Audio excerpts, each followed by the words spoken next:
8 часот и 13 минути, ја следите утринската програма на вашиот јавен сервис. Поаѓањето на училиште на првачињата е нова семена фаза. Предизвик за детето, но се чини многу поголем и за самите родители. Како да се надмине стресот предизвикан од новата ситуација, како да се прилагодат и родителите и децата полесно на оваа нова животна фаза, тема на која што разговараме со психологот Деспина Стојановска. Добро утро, Деспина, и добре ни дојдовте. Поаѓањето во првата линија е многу голем стрес за родителите. Ајде ќе почнеме со нас, бидејќи носи многу прашања. Како нашето дете ќе се прилагоди, како ние како родители ќе се прилагодиме на новата животна ситуација, и се чини најголемиот стрес ние го наметнуваме на децата. Токму така, исто како кога зборуваме за дечиња кои што на 2-3 години тргнуваат во градинка, тие не знаат таму што ги чека. И често за тој период, кога се така мали, велам, представувајте им ја градинката како награда. Не она старото, нели, ако бидеш лош, ќе те пратам во градинка, туку напротив. Одлично ова го направи, за ова ќе те пратиме во градинка. Меѓутоа, следната фаза е поаѓањето во училиште. Ние во системска и семена психотерапија детално ги обработуваме овие фази, кои што ги нарекуваме развојни кризи. Зошто криза? Бидејќи имаме развојни и неразвојни кризи. Развојна или очекувана криза е кога семејството влегува од една фаза во друга, од еден циклус во друг, и знае што го чека и има време да се подготви за истото. Неразвојни или неочекувани се оние ненадејни, како на пример некоја травма, загуба, преселба и така натаму.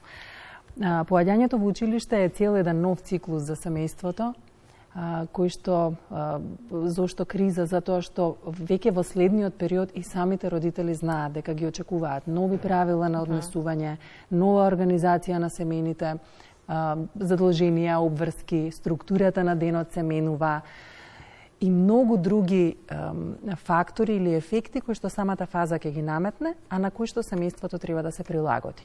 И имаме одреден период откако ќе влеземе во новата семена фаза, да се прилагодиме и да почнеме да ги завршуваме развојните задачи на истата. И би сакала да додадам уште само дека пред оваа фаза на семејство со училишно дете, ја имаме фазата на семејство со предшколско дете, и таа си има сама по себе своји одредени развојни задачи. Тргнувањето на детето во училиште ќе зависи, односно таа амортизација ќе биде многу важно да, нели, добро се одвива ако претходните развојни задачи во претходната фаза се соодветно завршени.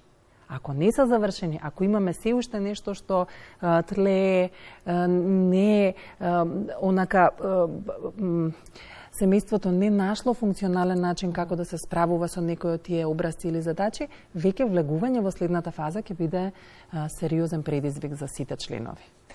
Кога зборуваме за првите фази од детството, она што најчесто може да се слушне, сега можеби не од устата на сите родители, меѓутоа од најголемиот број, почнува нова фаза во твојот живот, како нели му се обраќаат на детето. Сега треба да се учи повеќе, заборави на посетите кај баба и дедо секој ден и така натаму. Правилен ли е овој пристап? Ако се земеме ние како пример, сме генерација на деца кои што можеби многу почесто го слушаат тоа порано. Меѓутоа знаеме дека пристапот очигледно не е правилен и се повеќе се зборува за нели на оваа тема. Ајде, можеби јас дадов одговор во прашањето, можеби вие ќе ме коригирате, но ајде, така, уште еднаш да прашам, правилен ли е овој пристап или можеме малку поразлично? Супер си одговор. Супер си одговорот. Така ми дојде, не изгледа кога кажав не е правилен. Така, со оглед на тоа што кога родителот ги кажува овие реченици, овие насоки, пораки кон детето, всушност ги кажува кон самиот себе. Затоа што родителот е тој кој што треба да го отвори патот на детето, треба да му помогне на детето во новата животна улога, а тоа е ученик, и треба да го воведе во целиот тој систем или на социализација, на учење, на помалку мазење или контакти со баба и дедо, како што рековте. Така што ми се чини дека за себе си да се подготви малку повеќе, родителот ги кажува овие работи. Меѓутоа, како тоа влијае на самото дете? Децата на 6-7 годишна возраст знаат за поаѓањето во училиште, знаат што таму од прилика ќе ги очекува и тие се подготвуваат. Значи се подготвуваат цело лето. Сите им зборуваат, ајде од септември прваче, ајде уште малце во училиште и тие некако истражуваат и знаат дека таа нова улога ги чека. Меѓутоа на децата исто така им е потребно да знаат барем онолку колку што е тоа можно, што ќе ги очекува таму. Знаете, кога родителот ја појачува неизвестноста со тоа што вели сега ова ново, тоа ново, нема вака, нема така, може би е подобро да му кажува на детето што ќе има во следниот период кој што доаѓа. Ако му велиме нема кај баба и кај дедо, тоа ќе знае дека нема кај баба и кај дедо, но што ќе биде со тоа време? Каде ќе биде тоа ако не кај баба и кај дедо? Затоа што баба и дедо му се позната средина во која што било претходно почесто. Меѓутоа, ако му се каже наутро ќе те носиме во училиште, ќе те земеме во толку и толку часот, потоа нешто ќе јадеме, потоа ќе прошетаме, ќе одиме на лулашки, потоа ќе оставиме еден час на ова биро, ќе седнеме на оваа масичка, ќе пишуваме домашна задача, веќе му помагаат на детето да се адаптира на новиот период кој што доаѓа и да со помалку стрес сето тоа го доживее. И да не се доживува како казна, бидејќи веројатно ова делува како закана. Нема повеќе ова, па затоа и така и се перцепира училиштето. Колку трае деспина периодот на прилагодување? Ова е можеби индивидуално и зависи од дете до дете, но секој родител очекува за извесно време детето да се прилагоди на ново настанатата ситуација. Можни ли се психосоматски тегоби како последица на истата? Ми се допаѓа прашањето и благодарам што го отворате за тоа што е важно да се спомене. Прилагодувањето или адаптација ќе трае месец и пол, два. Кај некои дечиња повеќе, кај некои дечиња помалку, велам само за да влезат во на логистика на ново структурираниот ден.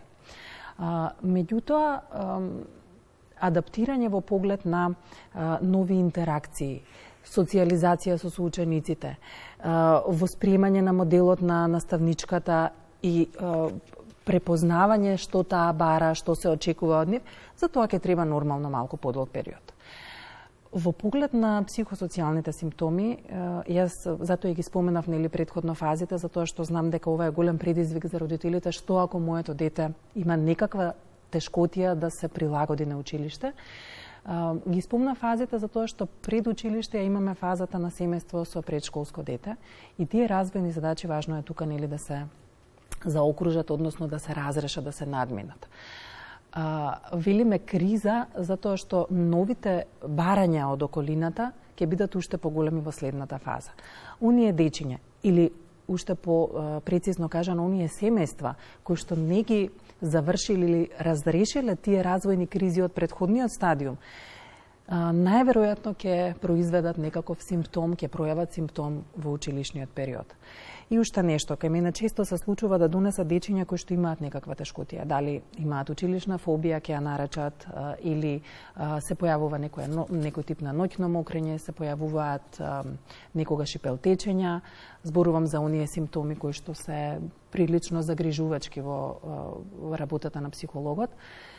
И го поканувам целото семејство на разговор, затоа што има многу фактори што е важно да се истражат. Да речеме еден пример кој минатата година го работевме, беше со едно дете кое што имаше силен страф од училиште, не сакаше да појде во училиште и во разговор со родителите, или канејќи ги родителите, видовме дека всушност во нивното семејство многу често има конфликти, се работи дури до степени на семено насилство, каде што сторителот на насилство ја малтретира жртвата. Кај детето се појавува страв затоа што ги слушнал мама и тато како велат немој, детето е тука. Немој да викаш или не се карај, детето те слуша. И некада тоа мало мозоче заклучило дека кога сум јас тука има мир. Ама кога јас не сум тука, кога ќе тргнам на училиште, јас немам контрола и не знам што страшно може да се случи. И велам, тоа е нешто што со психотерапија или со разговор со психолог треба да се истражи, од каде тие симптоми кај детето се јавуваат. И ние тука во овој случај фобијата ја разбираме како чувар на семејството на детето. Нели тоа првпат излегува така долго да биде присутно во училиште, а да биде отсутно од дома. И тука работиме на разрешување на семејното насилство. Така што не секогаш симптомот укажува на нешто, ќе речат, децата го го избегнувале или некој дете го удрило или наставничката не го сака, па детето развива симптоми. Цел еден систем е во прашање што треба да се истражи зашто токму тоа детенце се соочува со токму такви симптоми. Ајде да споменеме и претераната грижа и контрола на родителот. Дали и ако да, колку таа знае да биде контрапродуктивна и каква порака праќа до самото дете? Одлично. Значи, пораката, ќе кажам кратко и јасно за да ја запомнат. Кога премногу го негувам, премногу сме загрижени за детето и ги завршуваме неговите задачи, го презаштитуваме, даваме порака на детето, ти си неспособно. Ето само тоа нека го запамтат родителите. Му кажуваме на дете, му покажуваме ти си неспособно и не можеш сам. Знаете, ние во нашата поднебие или да речем нашиот менталитет сакаме да ги негуваме тие емоционални блиски односи со членовите од семејството, па дури и да се премногу грижиме за нив, да ги презаштитуваме децата, да им помагаме, па и ќе пораснати своји деца ќе родат, па се уште родителите им помагаат и тоа е во ред. Меѓутоа кога го имаме училиштето, тоа е обврска на детето. Родителот е тука одстрана да потпомогне да детето лесно го одвива, го оди тој процес. Меѓутоа никако да ги завршува неговите задачи. И јас сум била сведок и преку моите деца на многу групи на Вибер, не знам, ни социјалните мрежи, на собирање на родители, каде што родителите споделуваат за домашни задачи, каде што родителите кажуваат кога е екскурзијата. Не, тоа е задача на децата. Ако ние не ги научиме од прво оделение, од поаѓање во училиште, дека тоа е твоја обврска и ти имаш задача да запомниш што имаш за домашно, тогаш нема да им помогнеме да тие ја развиваат одговорноста, самостојноста понатаму во текот на учењето. За последното прашање Деспина, поттик ми дадоа бројни подсетници кои ги добивме на социјалните мрежи изминативе денови во очи стартот на новата учебна година, каде многу родители повикуваа сите ние да посветиме внимание овој период во разговори со нашите деца, во однос на поддршката, емпатијата и дружењето со останатите ученици. Сведоци сме на булинг, сведоци сме на меѓуврсничко насилство, нешто што се чини го дискутираме, но не толку сериозно или пак можеби само во моментот па трае кусо и го забораваме. Ова е сериозна тема на која што и родителите на првачињата треба да разговараат, бидејќи од тука почнува цел еден образовен процес. Голем дел од карактерите на децата се моделираат во овој период, носат дел од нив големи трауми со себе понатаму. Токму така. Уште во самиот зачаток, кога детето влегува во таа нова средина, важно е да му помогнеме да изгради однесување или некои образци преку кои што ќе може да биде вреднувано, сакано, значајно, почитувано и така натаму. Што се случува со дечињата? Кога влегуваат во новата средина со нивната врсничка група, имаат една многу важна задача, психолошка задача, а тоа е да научат да припаѓаат во групата или да го пронајдат своето место во таа нивна врсничка група. Некои имаат потреба да бидат лидери, некои имаат потреба малку попредпазливо да ги запознаат останатите, па потоа да направат селекција, нели со кого би се дружеле, со кого не.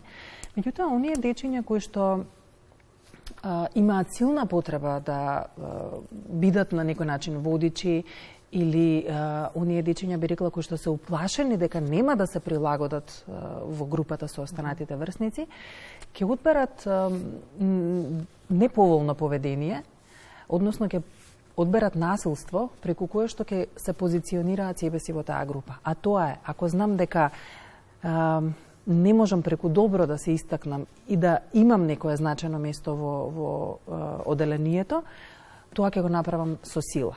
Ми се допаѓа ова што, еве, јас не знаев дека родителите или...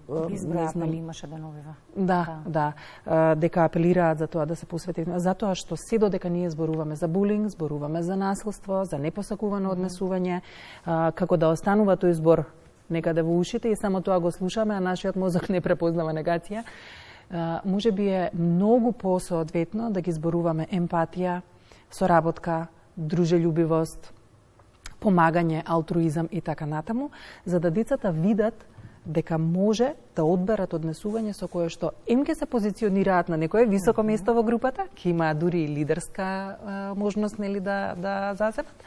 Меѓутоа нема никого да повредат. И уште нешто, асертивноста ми се чини дека е една важна, значајна карактеристика која што забораваме, а тоа е како љубезно да кажам не. Односно, како и на кој начин да ги задоволам моите потреби без никого да повредам и без да се повредам сами од себе. И тоа да, во овој период кај првачињата важно е да го промовираме и да им кажуваме како треба. Дадовме совети, посакуваме само среќа. Така. Јас би дала една препорака само до родителите, бидејќи зборуваме за првачиња, сите викаат петки. Нека се запрашаат какви очекувања имаат од своето дете и што му посакуваат на детето во животот. Петката не носи секогаш среќа. Нека се среќни, нека се здрави, живи. Многу е поважно да се добро социјализирани, а тоа што треба да се научи, ќе се научи. Апсолутно.